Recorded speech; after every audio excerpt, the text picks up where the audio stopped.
Hi guys, it's Dita. Welcome back to my channel. I am here to do another tag video. I've been doing a lot of tag videos lately. I'm just trying to get caught up after my little hiatus from YouTube. This tag video is very cool. I really love hearing people's stories, and this tag is really cool because you get to hear the sentiment behind some of the items that people have and why it means so much to them, and I just love that kind of thing. This tag is called the Bags with Sentimental Values tag, and this tag was made by Flo in the City. Such a lovely tag, Flo. I hope that your name is Flo. I actually watched her video and I just loved it. It was such a cool idea. I was tagged by the fabulous Jessica at Chic Professor, whom I mean, she needs no introduction. I will have both of their channels linked down below. So if you're interested in the bags that just make my heart flutter for more reason than they're just being beautiful, then stick around. So the first bag, I'm almost embarrassed to show because I don't know what happened to it. It has, I don't know if I spilled something on it or what. The pattern, I need like a forensic scientist to figure out what the heck I did to this bag. But it is this little number here. See what I mean? Like, what happened there? Anyway, this is the first Coach bag I ever had, and I just think it's so cute. It's like no other Coach bag, and I'm not ever gonna get rid of it. I love this bag so much because this is the bag that I carried during my white coat ceremony, and I don't know, it was a big day. You know, getting into medical school is a huge deal. So being there and reciting the Hippocratic Oath and knowing that some of the people surrounding me were going to be, you know, friends for life. Yeah, it was just really cool. And so this is the bag that I took with me, and so I will never get rid of it because it's just sentimental. Of the sentimental bags, that Coach is my oldest. Is that right? Yes, I believe that's my oldest, and this is my newest. This is the Saline box bag, and I did an entire video about this bag. My husband got this for me. This was my dream bag. Like, of all the bags, like if I had the ultimate bag, this was it, the Saline box bag. And my husband got it for me. We were on a no-buy, and I saw this bag for a screaming deal, authentic, and I was gonna break our no-buy. And my husband just said, well, I'll get it for you, and then you don't have to break our deal. Like, you can accept gifts. And he bought it for me. And I mean, I love him for so many reasons. So many reasons. Like, so many. I could talk about that man for hours on end. He would hate it, though, because he's very, he is very humble and very introverted. But yeah, I love him. And it just means I can't even finish sentences. I just love this bag, and I love him. So yeah, this is I can't even finish sentences. Good grief. This is going to be a really sappy video. This next bag is, I've had this for, I think this is oh, no, this bag is the oldest one. Oh, is that true? No, actually, I don't know. Nope, I think the Coach is the oldest one. Any hoodle. Hold on a second, let me get this untied. Okay, so this is the bag here. I don't know if I featured it, but I've shown this bag on my channel before. I still have the receipt, and I got this bag in 2008. Oh, I got it on July 4th, on the 4th of July, 2008. So this bag is almost 11 years old. I love this bag. This bag reminds me of shopping with one of my best, oh, this is the front here, my best friends in the world. We were both at the Diesel store. That's where this bag is from. It's a Diesel bag. And I spotted this bag and was in shock. It was so gorgeous. I loved it so much, and it was on sale. And so I nabbed it, and it was the only one. And when she saw it, she was like, is that the only one? Like, she loved it too, and she would have bought it too. And if I were a better friend, I probably would have given it to her, but I just loved it so much, so I kept it. But This reminds me of shopping with her. That is my girl. And I still have a picture. I have a picture up in my living room from that day. It was just a wonderful day with her, with, you know, partners and families and whatnot. We just haven't, you know, and living in different states now, we just don't have the time that we used to when we were together in our 20s. So she is one of my absolute favorite people on the face of the earth. And this bag reminds me of that day. So this is why, I mean, I'll never get rid of this bag. And plus it's a really cool bag, but for that reason, how it reminds me of her and of just the friendship that we have built up. Yeah, I will always love this bag. I'll never get rid of it. This bag is another husband special. He actually bought this for me when we were still dating. We hadn't been dating for a year. And this is when I had a blog previous to the one I had now. I was in Arizona visiting a very good friend of mine, and we went shopping in Scottsdale, and I saw this bag and I loved it. So I wrote about it in my blog, and my husband, who didn't really follow my blog, but he read that post, he got this for me for my birthday, and it's one of the few gifts that I can remember that made me cry. I'm not a big crier, but this made me cry because I was just so taken aback by just how thoughtful it was of him to have read the post and then just bought me the bag. Anyway, this is the bag. This is by Stuart Weitzman. It's the Stuart Weitzman Circus bag, and I love this. It is so gorgeous. It is also not my style.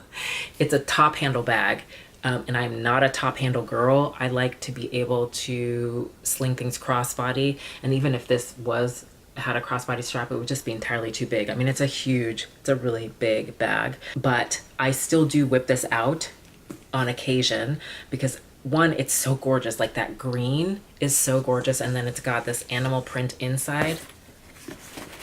Oops, I can't see it.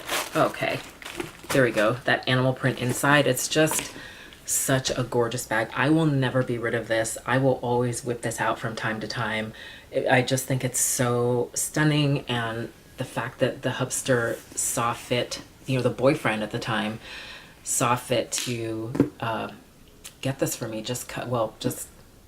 I don't know. I'll never be rid of it. I love this thing. It's so sweet. He's so sweet.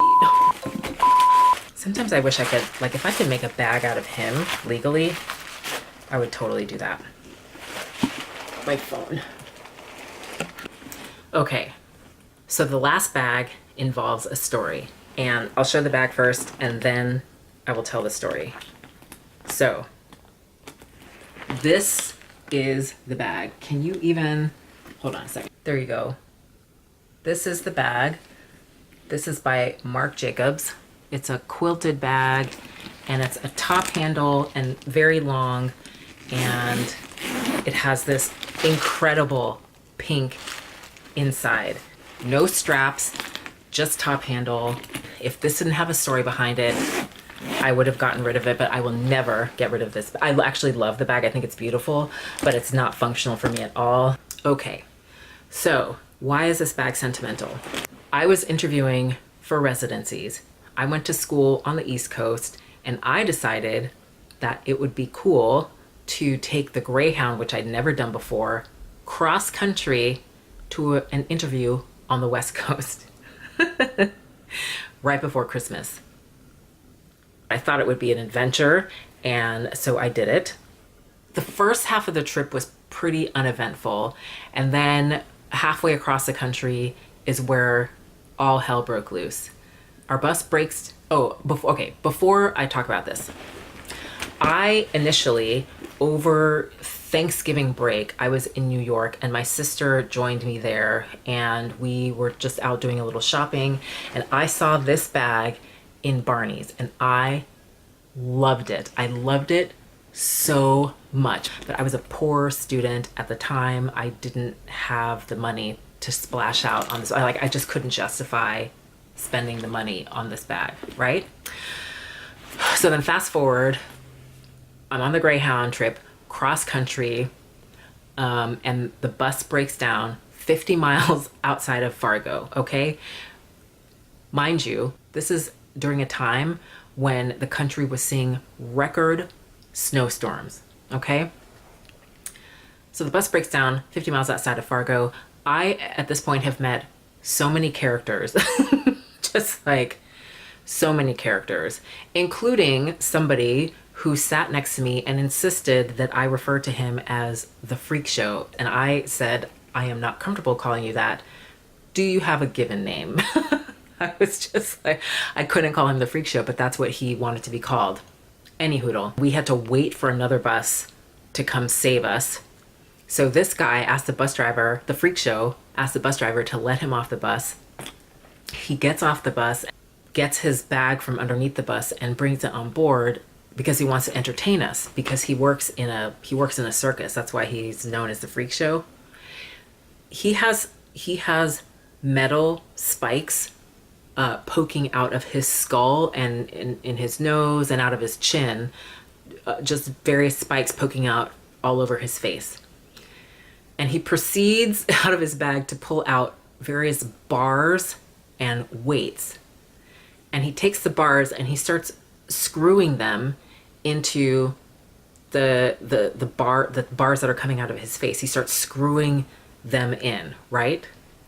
Hooks and things. He's like screwing in hooks. I was like, what is happening? Then, you know those weights that, you know, that you see on like the Bugs Bunny cartoons, the kilogram, triangular, or the trapezoidal weights? He starts pulling them out of his bag and hanging them on these weights. And he says that he hangs books on there. He had books, he's hanging books tied to ropes on these things. And he said that he's hung children on these off of his face. And I am just like, what in the actual F is happening right now? And then another guy, this is before we got to Fargo, there's this guy, this really big guy who got on the bus who emitted smells. Okay, I'm a physician, okay? I have smelled things. I have been pooped on. I have had amniotic fluid in my mouth. I have been vomited on. I have been bled on. I can diagnose some vaginal ailments by just walking into the room by their smell, okay? And that might be TMI, but it is the way it is. Smells don't bother us typically because we smell everything. I still have never, the eye-watering aroma, nay, not aroma, stench. I have never experienced such a stench in my life. I don't know. And I know that it was probably not his fault. He probably hadn't had a place to live for quite some time and hadn't had access to a shower. So I tried to like approach it from a place of compassion, but I mean, my nose was almost bleeding. It was crazy. So he had to go to the bathroom, and I really had to go to the bathroom. And I was told, okay, that's right. The one piece of advice I was given was to never use the bus on the Greyhound, but I had been holding it for hours.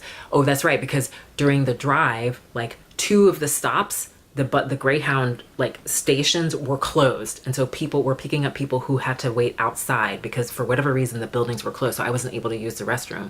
So I was desperate for a wee. So I was like, screw it. How bad could it be? Like, how bad could it be? Ooh.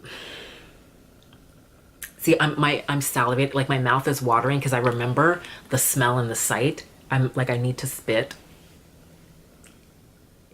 It was so, I don't even want to describe it because it was disgusting. Do you remember that movie, Train Spotting? Did anybody see this movie? The bathroom scene in Train Spotting? It was like that, except dark. Except that, oh my God, small and dark. It was, needless to say, I did not use the bath. I didn't use it. And do you know what I did though? When we got to another station and the freaking building was closed again, I got off the bus and walked around. We're on a main street, and I walked around the corner. And when I say around the corner, around a bush, and I just dropped trow right there and peed next to a sidewalk like a crazy person because I had to pee so badly, and I didn't know what else to do. And I was like, if somebody drives by, If a cop drives by, that is my career done, but I don't care. Totally worth it. I would plead my case in court. If we finally got saved, we got to Fargo. It is 11 below zero without the wind chill. Long story short, I end up taking a cab because I needed to get to my interview. I end up taking a cab to the airport in Fargo, renting the last car that they had, which they weren't initially going to give to me. And then I broke down in tears and I was looking at flights out to see how I could get to my interview. And the guy was like, I'll get it, you know, forget it. Like, you can have the car. And I ended up driving the car through whiteout blizzard conditions from Fargo to my interview, where they were experiencing one of the worst snowstorms that they'd ever experienced. It was crazy. I don't know how I made it. Sometimes I couldn't even tell where the sky ended and the snow on the ground began because it was just bonkers. I was about an hour away from where I needed to go, and and the bridge had been knocked out, so we had to drive. I had to drive back and then up into another state, and then the next day we left. I and a group of people figured out another path to take, and I and this guy, we left and we called back to the hotel to let people know whether or not we made it, because I was gonna make it, and we made it through crazy conditions, or I made it through. I don't know if this other guy did. Made it through. I get to the airport, drop off the car, take a cab to my interview. My interview is at a hospital. It's at the top of a hill. The taxi driver's like, I'm not going up this hill. So I drag I'm in my interview suit and heels at this point. Okay. It's the day of the interview. You know, it's like 2 hours before the interview is supposed to end. I don't care. I drag my suitcase up the hill. I go, and it turns out that all the interviews for that day had been canceled because of the snow. And I was like, so everybody was so impressed about this trek that I'd made cross country that they Jimmy rigged a makeshift interview for me the next day. And I got in. So I ended up, instead of buying a plane ticket back, I ended up just using my return ticket and taking the Greyhound back. The Greyhound back was, they still had to avoid weather, but we went south, and so it took a bit longer. Luckily, I had a very light rotation that month, so I had the time. So made it all the way back, fairly uneventful, except I had ankles that were so swollen from sitting for so long. What does that have to do with this bag? I got home, and the first thing I did was I called Barneys and asked them if they still have this bag. They did, and I ordered it on the phone. And that is why this bag is sentimental, because it represents a harrowing Greyhound journey. And I will never get rid of this because it reminds me of that trip. Can I just tell you though, for everything that I saw on the Greyhound, one of the things that struck me is that people who had nothing, people who had so little, people who had just been released from hospitals, but they had nowhere to go, and they were given like a big bag of like peanut butter and jelly sandwiches and crackers, were so generous. When we were stuck in Fargo, they were handing out food, offering everybody, this is the only food that they seemed to have, and they were offering it to everybody. I mean, this is the thing about people, and I think especially people who don't have much.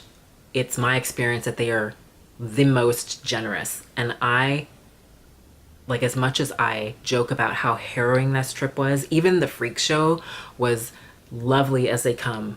Hi guys, my camera overheated and died as I was telling that story, and I didn't want to wait until it cooled down, so I'm just going to finish the video with my phone. What I was saying is that it was such an amazing experience for me to see people just give everything that they had. It was, yeah, as much as I joke about that trip and about how crazy it was, that is one thing that sticks with me. It was just unbelievable to me how generous people were. So Anyway, that is it. Those are the bags with sentimental value to me. I hope that you guys enjoyed that. Please let me know if you have any questions. Please leave any comments down below. I love interacting with folks. I have just set a new goal to reach 500 people by the end of the year. I hope I can do it. So if you are watching this, please help me reach that goal and subscribe. And please, while you're at it, comment and give a thumbs up for crazy stories. I love this idea so much. I will be tagging some beautiful folks down below. So please have a look to see if you are tagged. If you are not and you would love to do the video, please do so. And please let me know that you did it so I can come watch. Thank you guys so much for watching. I hope everybody has a good day and we will see you in the next one. Peace-ians.